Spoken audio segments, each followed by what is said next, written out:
So, I am currently filming this YouTube video in Starbucks. I am starting a journey over on my TikTok about putting myself out of my comfort zone. And that is in hopes that this content creation journey flourishes and my confidence in myself and being on camera becomes something that feels a little bit more natural to me and a little bit less intimidating. So if you want to follow along with this journey, I'll be posting that on my TikTok account and my TikTok account only. Now, I wanted to address that yesterday and the day before I did not make a YouTube video as I was with a work away and had some responsibilities, and yesterday was also my birthday, so I was a little bit busy doing some things there. But today I've decided that I would like to create a video speaking on the topic of love and how we perceive love in particular. Now I'm currently doing a journey through my tarot deck where I choose a card each day, I study it, and I work with that energy and keep that energy in mind and acknowledge it in my everyday life. Now it's inspired by an author called Alice B. Grist or Grist. I'm not sure if that is the correct way of pronouncing it, but she wrote a book on this journey. Now I do it a little bit different. I intuitively feel how long I need for each card. I don't just spend one day. And 5 or so days ago, the Lovers fell out of the deck. I shuffled, I asked for a major arcana, and the Lovers fell out. Now I instantly felt terrified. And I acknowledged it straight away through nervous laughter. I was kind of chuckling, and I said to myself, okay, I'm terrified, I'm scared. Why is that? Let's acknowledge that. Let's work with that over the next few days and see if we can process through it. Now, in the days, I learned that my previous experiences in relationships with my family, just what I've perceived and what I've learned and built a belief on love being, is why I was terrified when that card fell out. I spent the years of 15 years old to 22 years old in a 7-year relationship. I was engaged for 2 of those years. My perception of love as a child was that it was something that had to be earned. It wasn't just something that was given. And so I've had to process through that. And I've also experienced, since my long-term relationship, a few friendships and intimate relationships that have been beautiful and transformative and a blessing, but also quite toxic and traumatizing at the same time.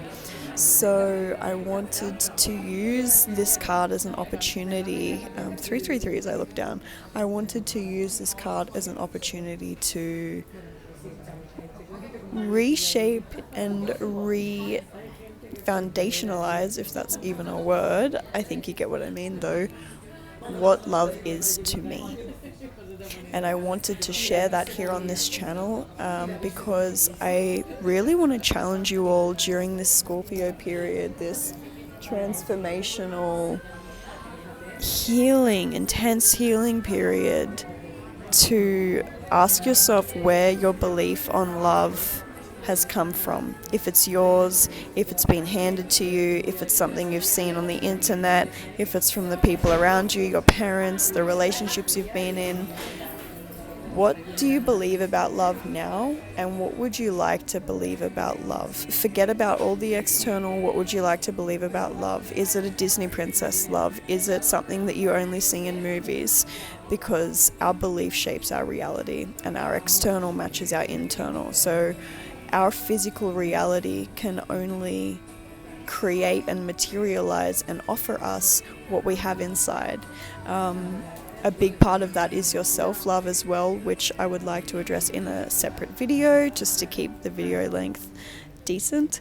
But yes, so ask yourself those questions and don't feel the need to know exactly what it looks like.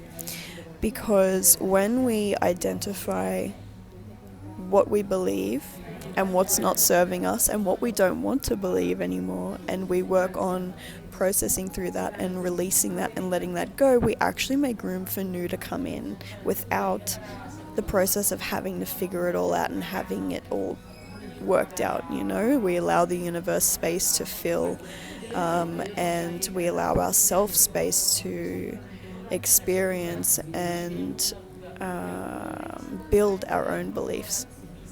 Now, I was speaking to somebody who I met here in Granada, and we were speaking about love, and I was sort of telling him about this journey and what it is that I believe love can be for me, and what I would like to believe love to be, and that I'm not going to accept any less than that. And he said to me, "You offer so much, and I have nothing but praise for you. I have nothing but hope for you. I have nothing but support for you, but I feel it's going to be really hard for you to find that same type of love in another person, because what you offer is so unique and so special and so deep." And I said to him, "Well, that's funny, because I don't expect that from anybody else. That's not what I'm searching for. I'm not searching for what I offer.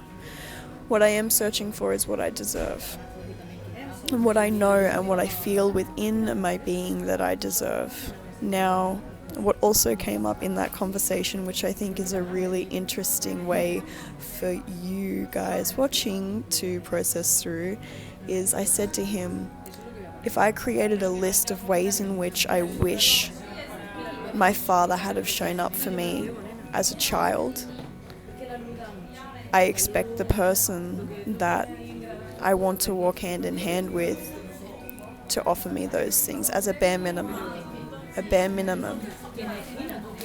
And I'm yet to meet somebody who offers me those things. Now, I think that's a really fun exercise. It allows us to identify ways in which we're holding on to trauma and beliefs that aren't serving, and it allows us to go ahead and release those and make room for new and understand what it is that we want a little bit deeper. I was recently staying with a family I've just left today, a Spanish family here in Granada, who opened their home, they opened their hearts, they opened their life to me in a time of need.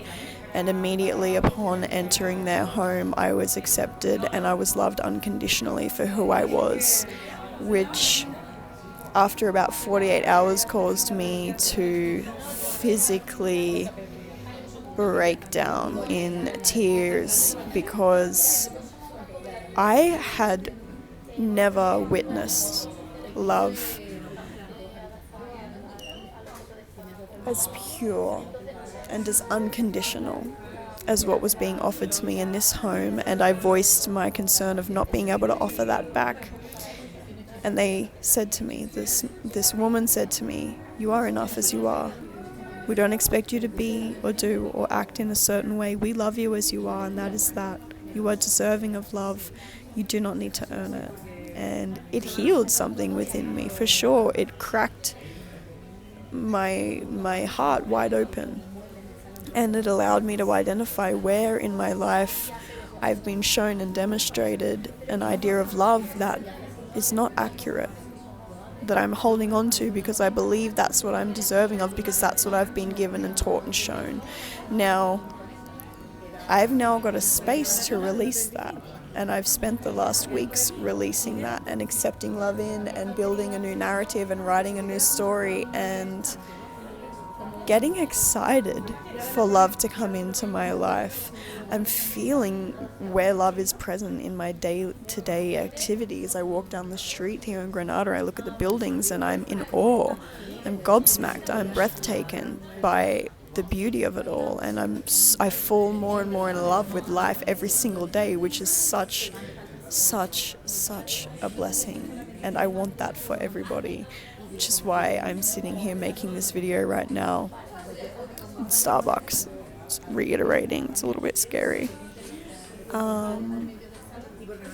Yeah, so those are a few things that I wanted to talk about.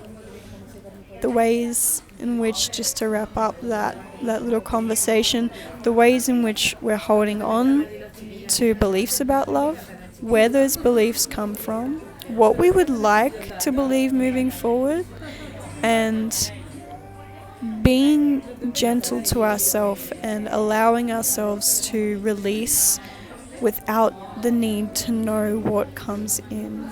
Because what comes in is not for you to know. The future is not for you to know. The present is for you to know. The here and the now of it all. And a lot of us, when it comes to love, are living in the past. We're living in an experience that we've previously taken part of, an old version of ourselves has taken part of, and I feel that this Scorpio season is the perfect time. This Halloween period, the 30th of October, the 31st of October, and the 1st of November, when the veil between worlds is at its thinnest and the access to spirit and the divine is easier to tune into, is the perfect time for us to be having this experience and to be shedding old beliefs and incorporating new ones. The new moon is also coming up in Scorpio. It's a perfect time. And so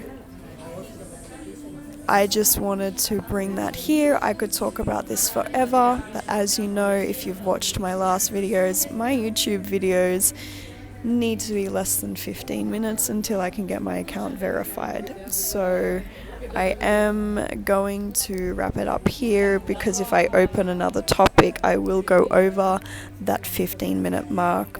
But some journal prompts, some activities for you to do is,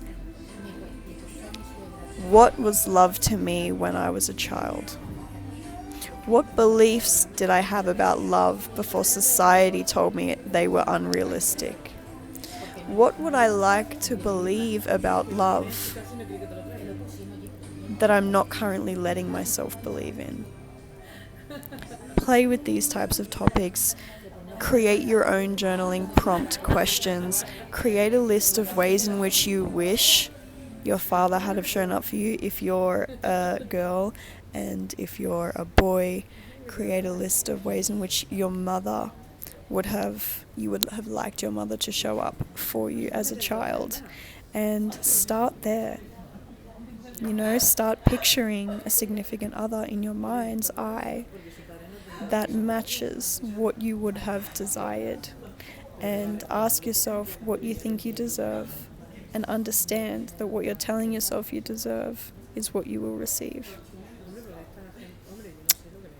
So treat yourself with love, treat yourself with kindness, treat yourself with respect. This season is tough, it's heavy, but it's very powerful, and it's one of the most transformative and healing parts of the year. 1333 as I look down again, so another 333. I'm